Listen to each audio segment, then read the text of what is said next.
નમસ્કાર, હું છું કિરણ કાપુરે. તમે જોઈ રહ્યા છો નવજન ન્યૂઝ. વરિષ્ઠ પત્રકાર પ્રશાંત દયાળ આપણી સાથે છે. ભાજપમાં મુસ્લિમોનો પ્રતિનિધિત્વને લઈને હંમેશા સવાલ રહ્યા છે. ગત જે સ્થાનિક સ્વરાજની ચૂંટણી હતી ત્યારે 100 જેટલા ઉમેદવારો મુસ્લિમને ટિકિટ આપી હતી અને આ વખતે જેટલા પણ ઉમેદવાર જાહેર થયા છે એમાં 19 જિલ્લા પંચાયતને મુસ્લિમ ઉમેદવાર જાહેર કર્યા છે. તો ભાજપમાં મુસ્લિમ નું રિપ્રેઝન્ટેશનને લઈને સ્થિતિ શું છે તે વિશે પ્રશાંતભાઈ સાથે વિગતે વાત કરીએ. પ્રશાંતભાઈ, આ આમ તો બહુ જૂનો મુદ્દો છે, પણ આ કેમ મુસ્લિમોને સાઇડલાઇન થતા ગયા ભાજપમાં? સવાલ એવો છે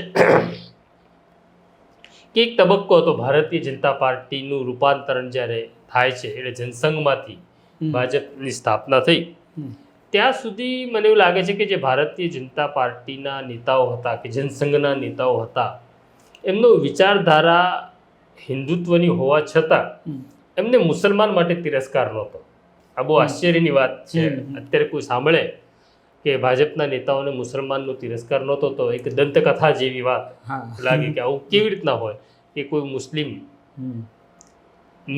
ને તમે સ્વીકારો એટલું જ નહીં પણ એ મુસ્લિમ તમારી પાર્ટીનો મહત્વનો હિસ્સેદાર હોય, તમારા મહત્વના નિર્ણયની અંદર એ મુસ્લિમ નેતાની ભૂમિકા બહુ અગત્યની હોય. તો ભાજપની સ્થાપના 1980માં થઈ, પણ એની પહેલાં જનસંઘ હતું અને 75માં એવું થાય છે કે કોંગ્રેસને હરાવવા માટે જનતા મોરચાનું ગઠન થાય છે. એટલે બધા પક્ષોનું એમાં વિલીનીકરણ થાય છે. એમાં જનસંઘનું પણ વિલીનીકરણ થયું અને જનસંઘે પોતાના જે ઉમેદવાર પસંદ કર્યા હતા, એક પેટા ચૂંટણી આવતી હતી વિરમગામની, એમાં કાસમ અછવા નામના એક મુસ્લિમ આગેવાનને એને ટિકિટ આપી હતી. કાસમ અછવા એ જન્મે મુસ્લિમ હોવા છતાં જનસંઘી હતા. એટલે આજે મુસલમાનોને પણ આ જરા વિચિત્ર વાત લાગે કે કોઈ મુસ્લિમ માણસ જનસંઘનો હિસ્સો હોય પણ હતા કે કાસમ અછવા એ હિસ્સો હતા અને ચૂંટાય છે જનસંઘની ટિકિટ ઉપર અને વિધાનસભામાં એ જાય છે. આવી જ રીતના એક બીજું નામ છે ગની કુરેશી, જે વડોદરાના હતા. વડોદરા કોર્પોરેશનમાં એમનો દબદબો હતો ભારતીય જનતા પાર્ટીના નેતા તરીકે. અને આ બંને નેતા કાસમ અછવા અને ગની કુરેશી એ પ્રદેશના હોદ્દેદારો પણ રહેતા હતા. અચ્છા, એટલે કોઈ મુસલમાન અત્યારે કોઈ મહામંત્રી હોય એ કલ્પી ન શકાય, પણ એ ગાળો મેં જોયો છે અને મુસલમાનોને પ્રતિનિધિત્વ મળતું હતું. પણ પછી મને એવું લાગે છે કે જે કાળક્રમે ભારતીય જનતા પાર્ટીને હાર્ડ લાઈન લેવી પડી હિન્દુત્વની. એમને એવું લાગ્યું કે કડક હિન્દુત્વ પકડ્યા સિવાય સત્તા ઉપર આવવું અઘરું છે. અને એટલા માટે જ આપણે વાત કરીએ કે લાલકૃષ્ણ અડવાણી હતા કે વાજપેયી હતા, એ આ બંનેની અંદર વાજપેયીને નરમવાદી માનવામાં આવતા હતા અને અડવાણીને હાર્ડકોર હિન્દુ માનવામાં આવતા હતા. પણ છતાં લાલકૃષ્ણ અડવાણી પાકિસ્તાન જાય છે અને જીનાની મઝાર ઉપર ચાદર પણ ચઢાવે છે. આજે કયો નેતા ભારતીય જનતા પાર્ટી પાસે એવો છે કે હિન્દુત્વ એ અમારી વિચારધારા છે પણ મુસલમાનોને અમે તિરસ્કાર નથી કરતા. મુસલમાન આપણો હિસ્સો છે, દેશનો હિસ્સો છે અને ભારતીય જનતા પાર્ટીનો પણ એ હિસ્સો હોઈ શકે. હવે સ્થિતિ એવી નિર્માણ થઈ કે કેશુભાઈનો સમય પૂર્ણ થયો, નરેન્દ્ર મોદીનો યુગ શરૂ થયો ગુજરાતમાં અને દેશમાં. પછી જે મુસલમાનો ભારતીય જનતા પાર્ટીમાં ભરોસો કરતા હતા ધીરે ધીરે એ સાઇડલાઇન થવા લાગ્યા. આજે ભારતીય જનતા પાર્ટી પાસે લઘુમતી મોરચો છે. નામ પૂરતો મને લાગે, નામ તો છે કે લઘુમતીનો મોરચો પણ છે, જેના પ્રમુખ કે મંત્રી એ મુસ્લિમ નેતાઓ છે. પણ એમનું ગુજરાતના રાજકારણમાં કે ગુજરાતના સંગઠનમાં એમનું મત ક્યાં છે, એમનું વર્ચસ્વ ક્યાં છે? એટલે તમે જુઓ કે ગુજરાત વિધાનસભાની ચૂંટણીમાં આજ સુધી ભાજપ કોઈ મુસલમાનને ટિકિટ નથી આપતું. હવે અત્યારે ચાલી રહી છે સ્થાનિક સ્વરાજની ચૂંટણીઓ. એની અંદર તાલુકા પંચાયત, જિલ્લા પંચાયત છે અને મહાનગરપાલિકા કે નગરપાલિકા છે. ગત સ્થાનિક સ્વરાજની ચૂંટણીમાં 100 જેટલા ઉમેદવારોને ટિકિટ આપી હતી. હવે સ્થાનિક સ્વરાજની ચૂંટણીમાં સમસ્યા એવી થાય છે કે કેટલાક પોકેટ બહુ નાના આવે છે. હવે નાના પોકેટ, મુસ્લિમ પોકેટ હોય ત્યાં તમને હિન્દુ ઉમેદવાર મળે જ નહીં અને હિન્દુને ઊભો રાખો તો હિન્દુ ચૂંટાય નહીં. એટલે મજબૂરીને કારણે ભારતીય જનતા પાર્ટીને એ વિસ્તારમાં સ્થાનિક સ્વરાજની ચૂંટણીમાં મુસલમાનને ટિકિટ આપવી પડે છે, જેનો એક ગણતરી એવી કરાવે હવે તો મુસલમાનને ટિકિટ આપીએ છે ને, પણ તમે કોઈ વિધાનસભામાં કોઈને આપી ટિકિટ? તો ત્યાં 182 બેઠકો ઉપર ચૂંટણી લડવામાં આવે છે, પણ એની સાથે આજે પણ મુસલમાનો સાથે ભાજપ અછૂતોનો વ્યવહાર કરે છે વિધાનસભામાં. એનું કારણ પણ એવું છે કે જો મુસલમાનને ટિકિટ આપો તો તમારી હિન્દુત્વની છબીમાં તિરાડ પડે છે. ખરેખર એવું છે નહીં. મુસલમાનનો જ્યારે ઉપયોગ કરવાનો છે ત્યારે ભારતીય જનતા પાર્ટી બહુ સરસ રીતે કરે છે, બરાબર છે. જફર સરેશવાલા જેવા મુસ્લિમ આગેવાનને લાવે, એનો ઉપયોગ કરે, પછી રવાના પણ કરી દે છે.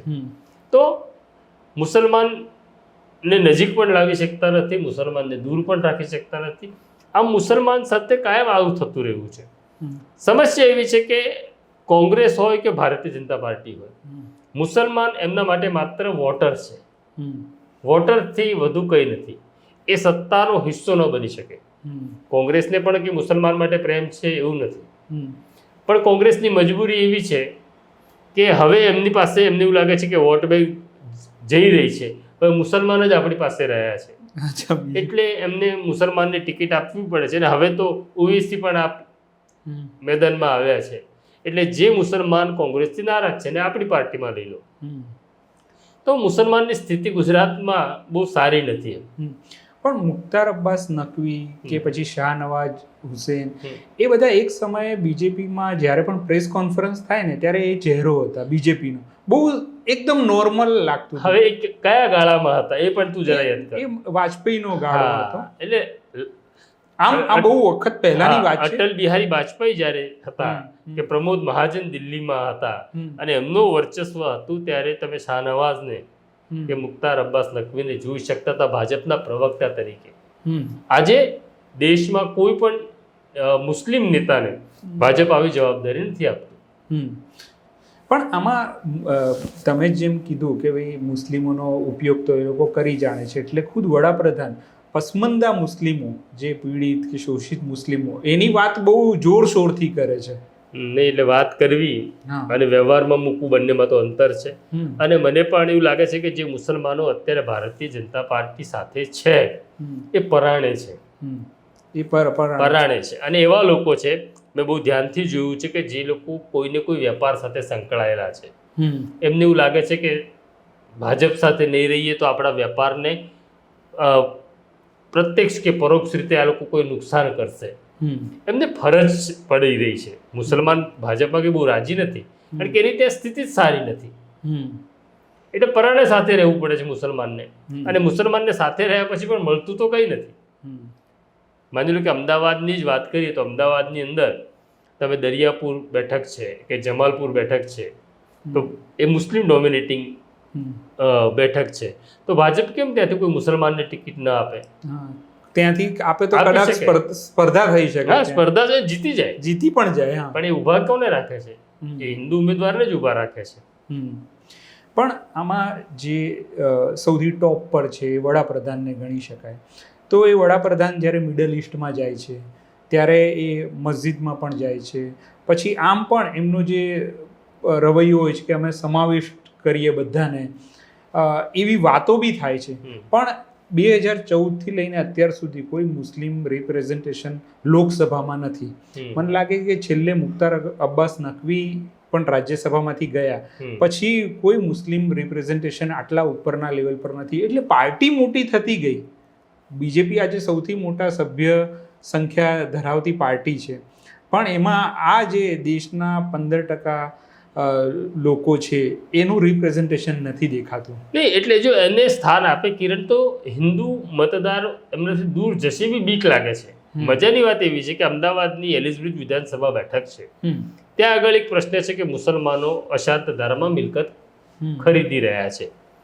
હવે એ મિલકતો ન ખરીદાય, અશાંત ધારાનો અમલ થાય, એના માટે ભાજપના જે ધારાસભ્ય છે અમિત શાહ લડી રહ્યા છે, બરાબર છે. અને એ વિસ્તારની અંદર, એલિઝાબેથ વિસ્તારની અંદર કોંગ્રેસે એક મુસ્લિમ ઉમેદવારને ટિકિટ આપી.